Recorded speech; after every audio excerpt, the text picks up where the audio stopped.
Hi all! I just wanted to walk you through tonight's Photoshop Part 2 tutorial, which was basically just showing the structure and the layout of the poster, the final deliverable. Instead of following along as I sort of recreate or make it, I'm just giving you the Photoshop file, all of the support documents, so you can kind of reverse engineer or rip it apart yourself. So, in Canvas, you can download O1 Demo Photoshop Part 2.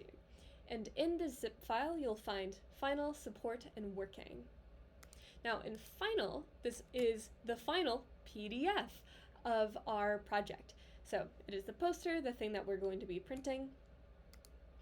In Support, I've given you all of the different elements that I've used on the poster. So everything from leaves, these are Getty stock images that I was able to isolate some leaves from, all of my individual letters saved as transparent PNGs, various props, so things like gloves, orange juice, peels, Tropicana carton, even things that I didn't use in the final poster. But should you want to recreate the poster yourself or screw around with different things, you have access to this.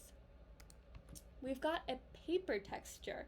So adding textures on top of your poster gives it this really nice homey touch. It makes it feel really final. I've added sort of this paper texture. I like that it's classic pulp, a little bit of an orange juice pun. And lastly, a font. So if you're including digital text into your poster, I wanted to just give you the one that I happen to be using in this poster myself.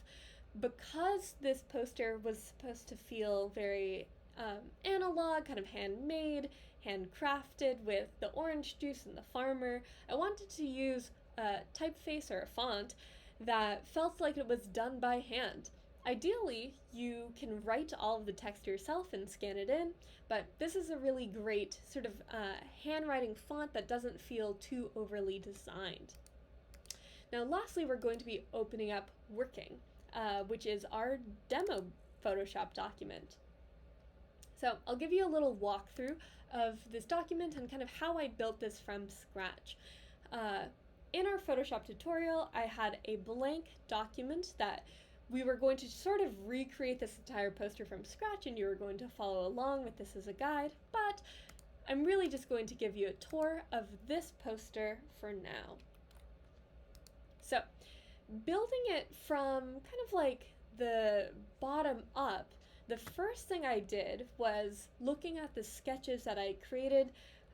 I used the shape tool, which is over here, to create a circle. And I'm holding Alt and Shift to create a perfect circle in the center. And I essentially used this as a guide, placing it underneath my letters. This was a really temporary layer that I was just using as I brought in all of my individual letter PNGs. They come in as smart objects. Again, smart objects are basically these linked files kind of tucked away in your Photoshop document that you cannot permanently change. So if you're changing the colors or the lighting, it's an all temporary, non-destructive edit. If you actually want to go into the actual document, you can double click and it opens up in a new tab. So I'm going to close this out. And initially when I was making this poster, I created a circle and just started arranging the letters where I wanted them to be. You'll notice that I'm really organized in my Photoshop files. That's because you end up getting, 30, 40, sometimes 50 or more individual layers. So I knew that I wanted to have everything kind of sectioned off and color-coded, and I guess I'm going to just hide all of these different layers and we'll kind of go from the bottom up to see how this is built. Now, right now we're looking at the background. Knowing that I had all of my letters created in this circular fashion, I was able to easily arrange, actually I'm going to bring it up because this was sort of the first thing I was building before I made everything. I made the circles. I wanted to arrange my background around it, also looking like a circle. So from here I have tons and tons and tons of different leaves, bits of foliage that I've added in, things from Getty Images that I've masked out, and you can see the attached masks here. And I sort of just arranged it loosely where I wanted it to be. I additionally added an orange at the very top and juice at the very bottom. Now, here's a little trick that is exceedingly important when it comes to layouts. Now, how do you sort of make this look real even though all of it's digitally composited together? Well, a huge aspect is photo choice. Other than maybe these two branches, every single leaf is individual. It's different. The layout might be symmetrical and kind of the same. There's 2 branches over here, 4 leaves here. All of these leaves are different, maybe 2 cherry blossoms, but they're not the exact same image. If you have kind of like a perfect symmetrical, like this photo is over here, these leaves are over here, it looks really fake because people can tell that you just copy and pasted the same image together. The magic of this project is how do you make it look real even though it's digitally composited? A huge trick is having a symmetrical layout but using different photos. So that's the background layer. Now for text, this is live text. So you can go to the text tool in Photoshop, which is down here. You can hit the letter T to bring it up. And in Photoshop, all you need to do is sort of click anywhere, and it opens up a little bar. It says lorem ipsum, which is just dummy text. I can increase the size in my control panel up here, double clicking in it. I can change the font to whatever I want. If it has multiple weights, I can change it there. I can also change the color to anything else in the control panel. I basically just typed out all of my text and moved it into place.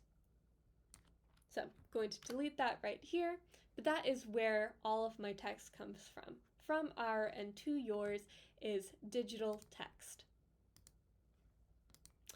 Now, to continue this narrative of like a farmer squeezing an orange, all of the discarded orange peels, and then it ends up as juice as the final product, I added a pair of gloves. This is perfectly symmetrical. Ideally, I would find a stock images of 2 hands that are kind of cupped like this. I couldn't, so I just duplicated it. Now, a really, really subtle texture on top of that is our paper texture. Now, if I leave this off, everything is very, very clean. You can see that everything is really crisp, but I don't necessarily want it to be. There's a kind of handmade farmer analog feel that I want to add to this project, so I'm going to add a little bit of texture on top of everything by adding this paper texture. A little bit of this noise and grit can add a lot to your poster. It makes it feel a little bit warmer, a little bit more tangible. So in order to kind of apply this layer on everything, we're going to utilize blending modes in Photoshop, which is something that we didn't really talk about before. Blending modes in Photoshop basically is taking one photo and changing the transparency of it to kind of reveal different things underneath. You can change the blending mode here in your layers panel, as well as the opacity. Now, opacity is basically just your basic transparency. This is really easy to understand. It's how opaque or transparent something is. So you can adjust the transparency here in the transparency slider from 100%, which is totally opaque, to 0, which is totally clear. I had it sitting around 65. Now, in your blending modes, I won't go through all of them, but a couple of things that you can remember. This first section, and as you're sort of toggling through, it gives you a quick preview on what this looks like. This first section of blending modes deals with taking whites and making them transparent. That's how in Multiply, which is maybe your most used blending mode, is taking all of the white bits of our paper texture and basically making it transparent, leaving a little bit of this kind of like darker gray texture, and it's sitting on top of everything. It's really subtle, but it makes a really big difference. This section deals with lightening everything. So lighten, screen, color dodge. It takes all of the dark parts of a layer and makes them lighter. So you're not going to see too much of a difference here. All of these deal with color and light. So things like overlay, soft light, hard light. It's again much more apparent with a layer that has a little bit more color or texture to it. But what this is doing is affecting all of the colors underneath. This section I basically never use. This is inverting all of the colors. So something like difference or exclusion, it's basically swapping all of the colors. It's really extreme looking. Realistically, I don't use them too much. Hue changes everything to the same sort of almost kind of like a saturation level, I suppose, as your initial layer. So our paper texture is kind of like a creamy color. It's changing that. Luminosity changes the brightness. So that's a really, really quick overview on blending modes, but the one that we're going to be using is multiply. And last but not least is our logo, the thing that actually makes this an ad. Now, in actual advertising, we never want to put like a texture or anything on top. So your logo is usually going to be the top layer of your document. So this kind of top to bottom is our poster layout. You are more than welcome to actually build your own poster here. This is the right dimensions and the right size. You can pull the paper texture or sort of break down how I've created things in this layout and apply it to yours. So, should you want to do that, this is all in Canvas under the Photoshop Part 2 demo. Let me know if you have any questions. Thanks!